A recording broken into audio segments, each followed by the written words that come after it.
Donc merci de l'invitation. En tout cas, alors, ce qu'on va présenter à deux voix avec Alexandre, c'est un travail collaboratif d'abord et exploratoire. C'est moi qui passe les diapos. Voilà. Et je ne vous ai pas présenté, vous êtes Yann Février. Oui. Moi, je suis directeur du groupe d'études ornithologiques des Côtes d'Armor. Donc, ce travail collaboratif, il regroupe Bretagne Grand Migrateur et Sénor Migre, qui sont un petit peu à la base du travail et qui ont eu l'intérêt d'aller chercher justement une aide de terrain et logistique de naturalistes et d'ornithologues. Donc, le groupe d'études ornithologiques des Côtes d'Armor pour le terrain en Côtes d'Armor et la LPO Normandie pour le terrain Normandie. Et Alexandre, donc, qui présentera la partie plus laboratoire, analyse, notamment sur les pelotes de réjection de grands cormorans et qui travaille au Cresco, Muséum d'histoire naturelle. Donc le contexte de l'étude, justement, ça a été présenté tout au long de la journée. Il y a un déclin évidemment des salmonidés, ce qui interroge aussi sur les pressions que subissent ces deux espèces.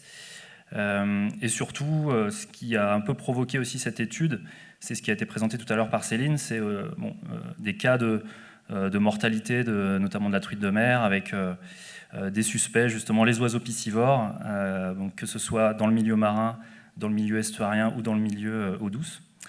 Et puis aussi, évidemment, l'inquiétude des gestionnaires et des pêcheurs qui remonte depuis déjà très longtemps sur les oiseaux piscivores. C'est un aspect prédateur-proie qui suscite parfois des tensions, d'ailleurs, localement. Donc c'était aussi l'occasion, une bonne opportunité, y compris pour nous, naturalistes, ornithologues, d'avoir des chiffres et de pouvoir argumenter aussi sur est-ce qu'il y a un impact réel du cormoran sur certaines espèces de poissons, et notamment les salmonidés.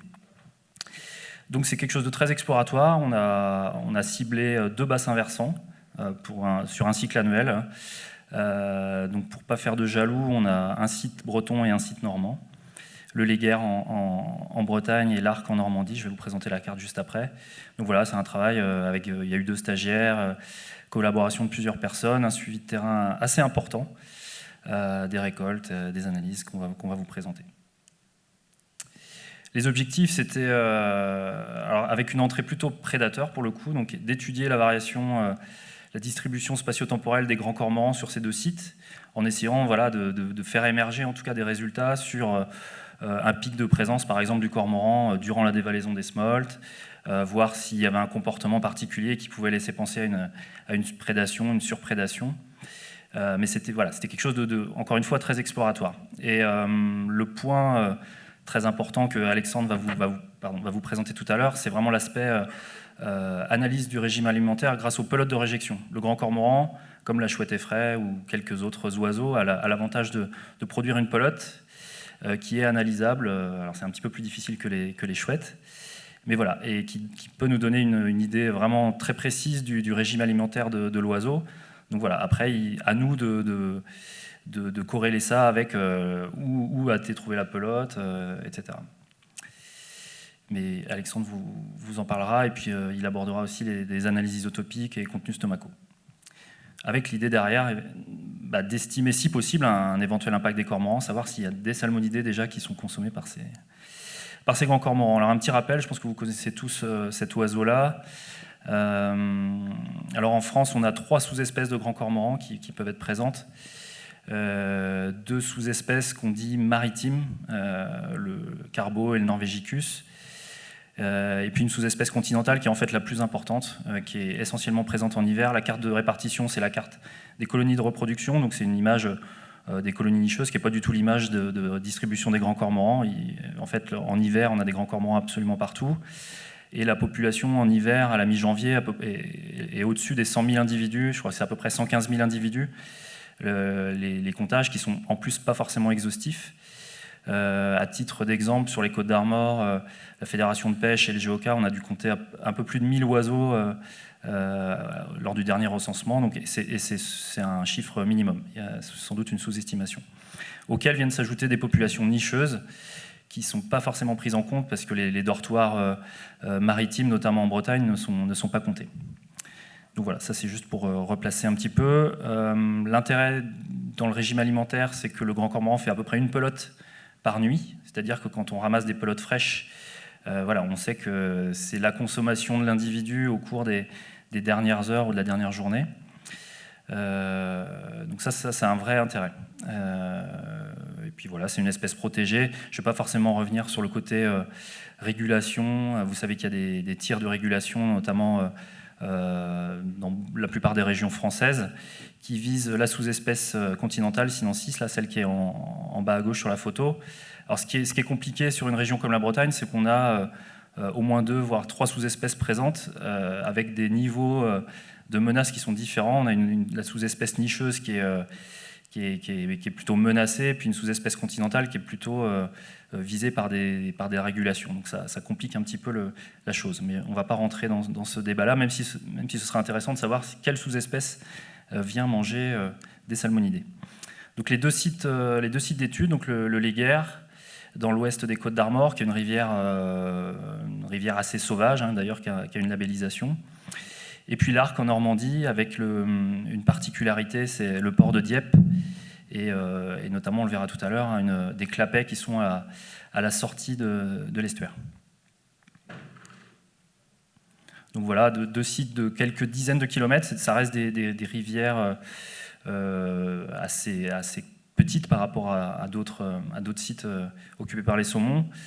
À peu près 40 km pour ce qui concerne la zone d'étude en tout cas, qu'on s'est fixé pour le Léguerre. Et puis l'Arc, alors qu'il y a la particularité aussi de se diviser en plusieurs tronçons. Et donc le port de Dieppe à la sortie de l'estuaire, qui est un cas un petit peu particulier. Donc le protocole, il a consisté en des suivis mensuels, au moins mensuels, voire hebdomadaires dans la période mars-avril, qu'on estime la période de dévalaison des smolts. Donc on a fait un focus particulier sur cette période-là, avec un suivi à la fois de la distribution diurne des oiseaux, l'activité des oiseaux sur des zones échantillons. Pour ce qui concerne le Léguerre, par exemple, pour ma partie, l'ensemble de l'estuaire à chaque fois a été prospecté, et 4 zones de rivières échantillonnées. Évidemment, ce qui rend difficile les suivis sur ce type de milieu, c'est l'accessibilité et le temps. Enfin, quand on a 40 km de rivières assez sauvages, avec des accès compliqués, voilà, ça rend le terrain, ce type de terrain, enfin d'études visuelles en tout cas, complexe. Et donc un suivi diurne, un suivi des dortoirs. On a plusieurs dortoirs identifiés, heureusement, au préalable sur ces zones-là. Donc les dortoirs regroupent normalement tous les oiseaux quasiment du bassin versant, en tout cas on l'estime. Donc ça nous permet aussi de voir l'évolution annuelle des populations de grands cormorans.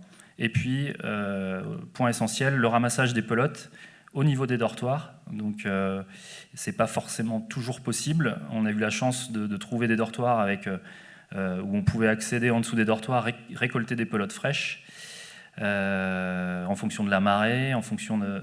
Bon, les oiseaux se perchent souvent sur des arbres au-dessus de l'eau, donc certains dortoirs, voilà, les pelotes tombent directement dans l'eau, donc c'est pas possible. En fonction de la végétation aussi, il y a des périodes de l'année où c'est plus compliqué. Voilà, mais on a quand même récolté 370 pelotes, je crois, sur un cycle annuel, ce qui permet, pour la partie Léguerre. Ouais, enfin bon, Alexandre vous présentera ça. Donc voilà, je ne vais pas forcément revenir. On notait des choses comme l'âge, si possible, des grands cormorans, en tout cas le stade, immature ou adulte, sachant qu'ils sont matures au bout de plusieurs années. Bon, les effectifs, le comportement, les directions de vol aussi, qui permettent de voir d'où viennent les oiseaux, de la partie aval, amont, et puis les choses assez classiques. Donc là, vous avez une photo d'un dortoir, par exemple, en bas, avec un comptage réalisé généralement de l'autre côté de la rive. Alors le cas spécifique du bassin de l'Arc, comme je le disais, en bout d'estuaire, on a ces clapets, hein, donc c'est un port artificialisé avec des portes à flot, des clapets qui sont soumis à la marée, donc avec un cas particulier. Donc il y a eu un protocole d'observation particulier pour ce site-là, avec des observations clapets ouverts et clapets fermés. Je vous présenterai les résultats tout à l'heure. Donc voilà, la première analyse, là on est sur l'évolution saisonnière d'un dortoir estuarien sur le Léguerre de grands cormorans, donc c'est le principal dortoir en fait des oiseaux. Voilà, on atteint à peu près 66 oiseaux, alors plutôt en hiver, mais on voit que dès le mois d'octobre en fait on a ces mêmes chiffres là, ce qui est quelque chose d'assez classique, on a plus d'oiseaux en hiver. Et puis un effectif minimum au mois de juin en période de reproduction, donc avec des oiseaux sans doute non reproducteurs, soit immatures, soit des adultes qui ont échoué ou qui ne se reproduisent pas cette année-là. Donc voilà, rien de surprenant en tout cas à ce comptage dans l'estuaire du Léguerre, une présence tout au long de l'année. Et donc 2 dortoirs sur la partie rivière du Léguerre. Donc on est pour le dortoir de Kervern à 25 km de l'estuaire, et Kerswijk, on doit être à peu près à plus de 30 km en tout cas de l'estuaire. Donc on estime que ces oiseaux-là ne sont pas les mêmes dans tous les cas. Et là, on se retrouve avec des chiffres relativement faibles, de l'ordre de quelques individus, je crois que maximum de 8 individus sur ces dortoirs de rivière. Avec des creux printaniers qui peuvent aussi montrer des problèmes méthodologiques. C'est que les dortoirs en rivière sont plus difficiles d'accès, plus difficiles enfin, les oiseaux sont plus difficiles à identifier, ils sont moins nombreux, et puis les arbres sont plus en feuilles. Bon, des détails un petit peu techniques, mais il y a globalement quand même une absence d'oiseaux à période printanière. Sur la distribution, par contre, spatio-temporelle diurne, voilà, on observe à peu près la même chose. Là, c'est en bleu, donc c'est la distribution des oiseaux sur l'estuaire. En fait, ça confirme ce qui a été vu au dortoir, c'est que les oiseaux sont plutôt sur l'estuaire, dans la partie Léguerre en tout cas, que sur la partie rivière. On compte très très peu d'oiseaux sur la partie rivière. L'activité de ces oiseaux-là, elle n'est pas mise ici, mais 85% des oiseaux observés sont en repos, donc en phase de repos, généralement perchés. On est à peu près 10% des oiseaux qui sont observés en vol, et on est à moins de 7% des oiseaux qui sont observés en alimentation, donc sur l'eau et en recherche alimentaire, ce qui colle assez bien avec la biologie de l'espèce. En fait, le grand cormoran, il passe une très petite partie de sa journée à pêcher. Donc voilà, l'échantillonnage, il faut vraiment tomber dessus. Il passe une grande partie de la journée au repos, ce qui rend encore plus compliqué du coup les observations de prédation. Voilà. Et surtout, un résultat aussi important, c'est qu'on n'a pas un pic de présence des grands cormorans en période de dévalaison des smolts, qui était une hypothèse de départ. Donc on voit pas du tout, en tout cas, d'effets saisonniers sur la présence des cormorans. Et sur l'arc, on va retrouver à peu près le même schéma, avec un pic aussi en hiver, des effectifs qui sont à peu près comparables, avec des phénomènes aussi de changement de dortoir. À l'arc, il y a beaucoup plus de dortoirs, il y a aussi beaucoup plus d'étangs autour du site, qui rendent encore un peu plus complexes les recensements et la récolte de pelotes. Alors un résultat intéressant aussi, ça a été de l'âge ratio en fait, des individus qu'on a pris en cours de route. Les premiers mois, janvier, février et puis début mars, on n'avait pas forcément tenté d'âger précisément les oiseaux, on l'a fait en cours de route, ce qui nous permet de voir la proportion d'immatures sur les oiseaux observés. Alors sur l'estuaire du Léguerre, on voit que c'est assez réparti entre les deux, immatures et adultes.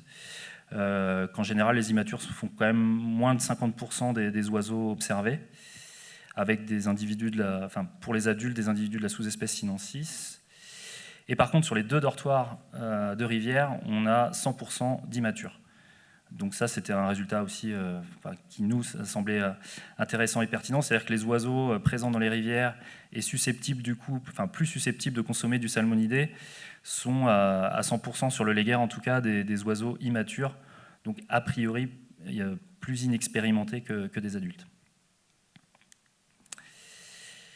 Voilà, donc la même chose sur l'arc, avec une majorité des individus plutôt adultes, pour le coup, qui sont surtout concentrés sur le bassin de l'arc.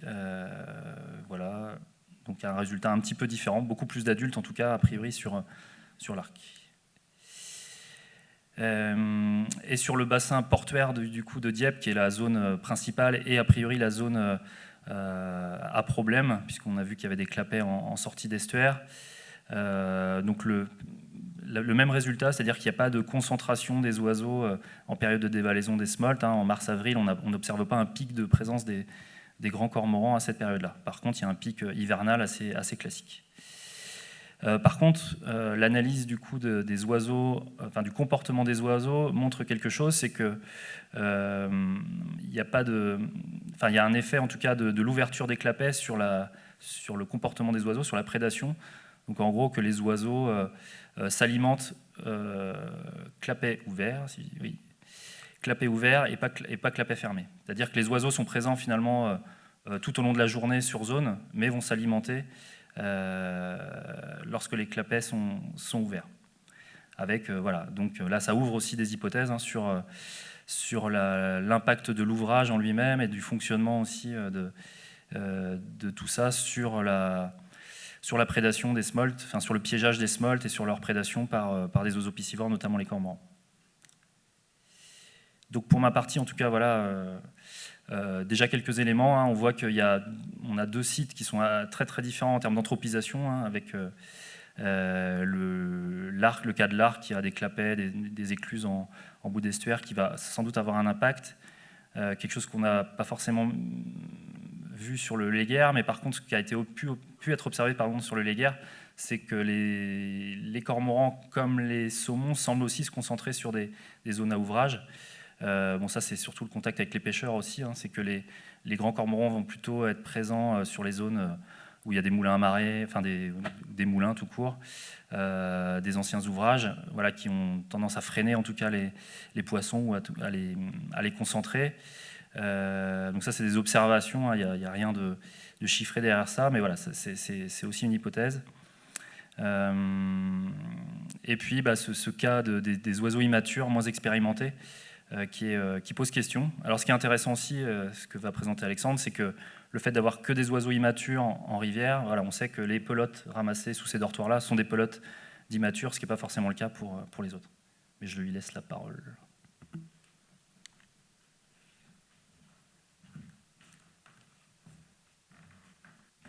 Bonjour à tous. Eh bien, c'est parti pour les résultats donc, sur est-ce que les cormorans mangent des saumons. Voilà. Et vous êtes Alexandre Carpentier du Muséum national d'histoire naturelle. Voilà. Et vous allez nous dire si, enfin, on tient notre coupable. La tension est palpable. Alors oui, ils en mangent. Alors avant d'en arriver là, donc, je vais juste vous présenter donc, l'ensemble du travail qui a été réalisé. Donc, beaucoup de pelotes ramassées, malheureusement pas partout. Donc on est un peu frustré parce que il nous manque des données, soit temporelles, soit localisées. Donc on a séparé les dortoirs plutôt estuariens des dortoirs plutôt continentaux, ce qui nous permet quand même, notamment avec les études qu'on a vues au préalable, éventuellement d'avoir des informations. Et donc on a un déficit de pelote, notamment sur l'Arc à certaines saisons et sur Karswittig, qui est le dortoir continental du léguerre. Et ça n'est pas sans conséquence sur les conclusions qu'on peut en tirer. Donc ça, c'est justement la répartition temporelle donc, des pelotes sur les deux dortoirs au niveau du léguerre. Donc vous voyez que notamment à Karswittig, il nous manque des pelotes, notamment au printemps. C'est là qu'on en aurait voulu plus. Et c'était pas mal par contre sur l'estuaire, donc on a des bons résultats sur l'estuaire. Et alors sur l'Arc, on n'a que 2 saisons et pas beaucoup de pelotes non plus. Voilà, on ne choisit pas, c'est comme ça. Alors là, au niveau méthodologie, donc on n'a pas beaucoup parlé d'autolithes là aujourd'hui, mais donc c'est là-dessus que je me base. Donc les otolithes sont des petites concrétions calcaires, entre autres, latéritiques, etc., qu'on trouve dans les oreilles internes des poissons et qui sont peu digérées et donc qui permettent, grâce à grâce à l'étude des déjections des cormorans, donc des pelotes de cormorans, d'aller à l'espèce et même plus loin, puisque l'otolithe, un peu comme l'écaille, permet d'avoir pas mal d'informations sur la taille des poissons notamment. Alors on utilise de la soude pour enlever tous les débris. Alors il y a un gros travail de laboratoire. Je ne m'attendais pas d'ailleurs à autant de travail. Donc, parce qu'on a affaire à des oiseaux qui vont se nourrir en mer, en estuaire et en eau douce. Donc on a toute la panoplie de poissons possibles et imaginables.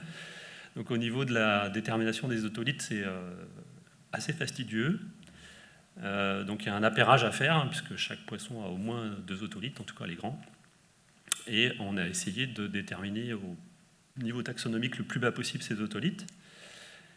Donc voilà un peu la diversité, alors ça c'est une image d'Ifremer, un peu la diversité des otolithes qu'on peut avoir chez les différents poissons, donc qui quand même malgré tout on arrive parfois assez souvent à aller jusqu'à l'espèce, donc c'est quand même relativement intéressant. Et on s'est focalisé sur évidemment les saumons et les truites, alors qu'ils sont reconnaissables, mais presque. Donc on a réussi de temps en temps on a réussi globalement à distinguer les deux espèces. Vous voyez qu'ils sont quand même très proches, et puis on a quand même une certaine érosion dans le tube digestif des oiseaux. Donc on a aussi quand même des incertitudes. Donc on a trois catégories. Une catégorie saumon sûr, une catégorie truite sûre, et puis des indéterminés, mais vous verrez que peut-être qu'avec la mesure, on va pouvoir s'en sortir. Donc c'est des travaux qui sont encore en cours. Alors voilà toutes les espèces qu'on a réussi à déterminer. Alors, des espèces marines, alors je ne les ai pas mises par écologie, je les ai mises là où elles étaient susceptibles d'avoir été consommées. Donc soyez pas surpris de voir des amphihalins pas au bon endroit. Donc les espèces marines voilà la diversité, les espèces dulcicoles. Donc j'ai mis truite et saumon parce que j'ai imaginé, mais peut-être à tort, mais je vous dirai peut-être après pourquoi, c'est qu'en fait ces espèces ont été prédatées en eau douce, d'où la catégorisation en dulcicole, et puis on a eu des amphihalins, et notamment un peu de lamproie d'ailleurs, donc le saumon et la truite ne sont pas les seuls amphihalins à être éventuellement consommés par le cormoran. Donc vous voyez une grande diversité d'espèces quand même. Donc alors quelques études de diversité, donc on voit que la diversité, la richesse spécifique notamment est assez variable, donc on va de 2 à 13 espèces en fonction des saisons et des sites, mais avec des indices de Pilou qui sont relativement homogènes, donc finalement des choses qui sont relativement équilibrées. Donc là on insiste un peu sur le côté opportuniste de l'espèce, donc quand on voit la diversité d'espèces et puis ces indices de diversité des régimes alimentaires, on s'en rapproche. Sur des données de bêta-diversité, donc on voit que globalement le régime alimentaire est à peu près équilibré. Alors je l'ai fait que sur un des sites, tout simplement parce que c'est là que j'avais les 4 saisons. Donc on voit qu'on n'a pas d'évolution vraiment saisonnière de la diversité. Un peu plus de turnover, c'est-à-dire qu'on a un remplacement d'espèces, donc des espèces qui disparaissent et qui sont remplacées par d'autres, donc au fur et à mesure qu'on avance dans la saison. Et voilà donc la preuve qu'on a des saumons, des salmoniformes en tout cas, notamment, vous voyez, sur le site de Kerswick, ici, là.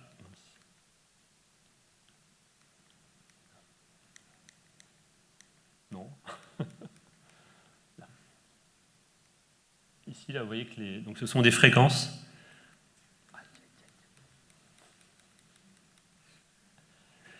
Donc des fréquences. Donc j'ai mis entouré de rouge, donc tout ce qui était salmoniforme. Donc on voit bien que sur le dortoir estuarien du Léguerre, on n'a globalement pas de salmoniforme, très peu, donc quelques pourcents. Alors les N, c'est le nombre de proies qui ont été identifiées, pas le nombre de régimes alimentaires.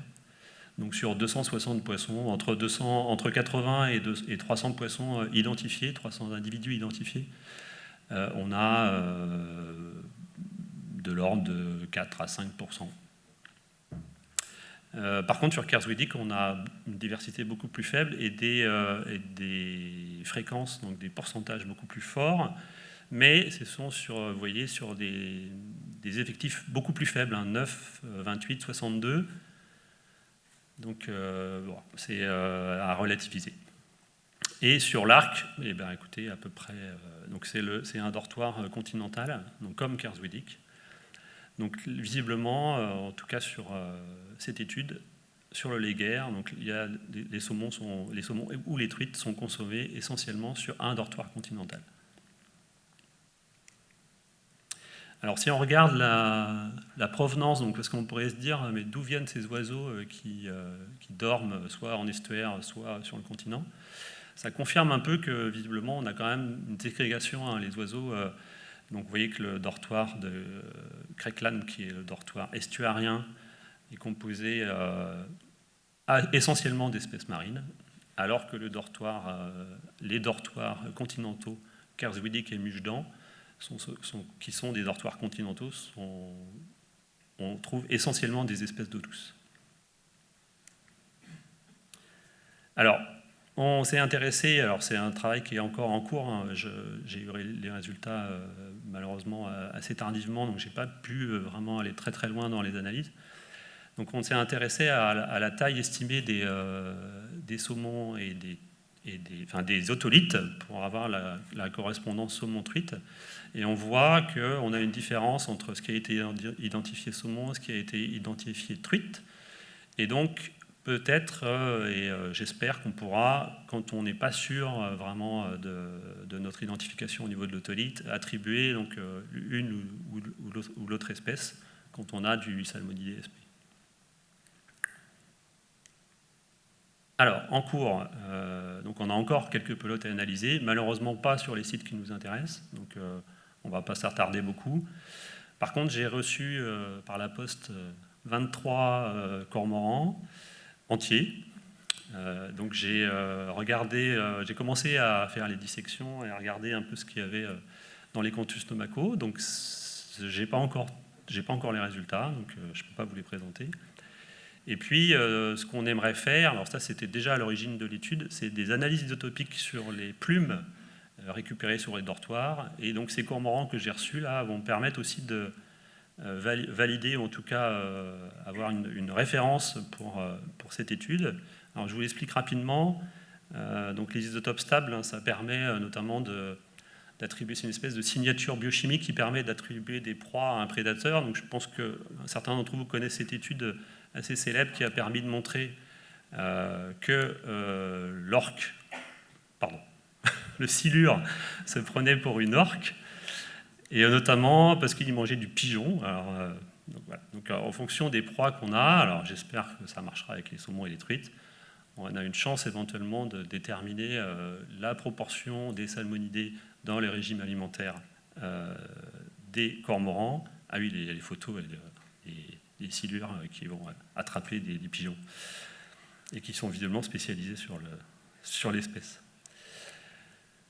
Alors, l'intérêt des isotopes stables, hein, contrairement à ce qu'on peut trouver dans une pelote qui correspond finalement à une prédation, enfin une journée de prédation, une journée d'alimentation, c'est que ça va intégrer plusieurs semaines de régime alimentaire, et donc avoir quelque chose de savoir si on a des individus, des oiseaux qui sont spécialisés sur les saumons. Alors le problème que j'ai par contre, c'est que j'utilise des plumes, et les plumes, elles prennent la signature au moment de la pousse ou de la repousse, donc je ne suis pas certain de la présence de l'oiseau au moment où sa plume a poussé, donc je ne suis pas certain de l'endroit où est-ce qu'il a pu s'alimenter. Et le deuxième problème, c'est que j'ai des signatures de proies qui ne sont pas forcément localisées. Donc j'ai fait appel à des collègues de l'INRA, notamment l'INRAE. Donc, par contre, j'ai ces oiseaux récupérés avec lesquels je vais pouvoir comparer les muscles et les plumes qui vont me permettre d'avoir des signatures, normalement, de référence. Et donc l'idée, c'est ça. C'est d'avoir, donc ici, c'est des données qui m'ont été gentiment proposées par Jean-Marc Roussel. Donc on voit les signatures isotopiques donc, des proies potentielles, hein, donc les anguilles, les lamproies, la truite de mer et puis les saumons. Et on voit qu'ils sont bien différenciés hein, les uns des autres. Et donc si le cormoran consomme ces poissons, j'ai une chance, en tout cas je l'espère, de pouvoir déterminer à quelle proportion. Alors en conclusion, discrimination des dortoirs assez nette sur la base des régimes alimentaires, on l'a vu, hein, quand on a un dortoir estuarien, les proies consommées sont plutôt marines, quand on a un dortoir continental, les proies consommées sont plutôt continentales, donc ça c'est déjà intéressant, c'est que les oiseaux vont dormir à l'endroit globalement où ils s'alimentent. Les problèmes d'abondance, on en a parlé et on l'a vu aussi avec les comptages d'oiseaux. Alors beaucoup de proies différentes, hein, vous l'avez vu, donc c'est un oiseau porcionniste, c'est pas nouveau. Donc Il est opportuniste aussi quand il y a des concentrations de poissons maintenues de façon artificielle. Donc les salmonides sont régulièrement détectés sur le dortoir continental, donc avec des fréquences parfois fortes, mais sur des effectifs faibles. Donc ça remet un peu en question le poids en fait de cette conclusion. Et puis je voulais aussi juste dire un petit mot sur peut-être la focalisation qu'on se fait sur des prédateurs et notamment aviaires. Donc la prédation, c'est quelque chose qui est naturel et nécessaire. Donc j'entendais parler notamment de parasitisme ou de maladie en début de session. Et donc les prédateurs sont aussi là pour empêcher ces maladies de se propager. Et donc il faut supporter un peu de prédation. Merci beaucoup.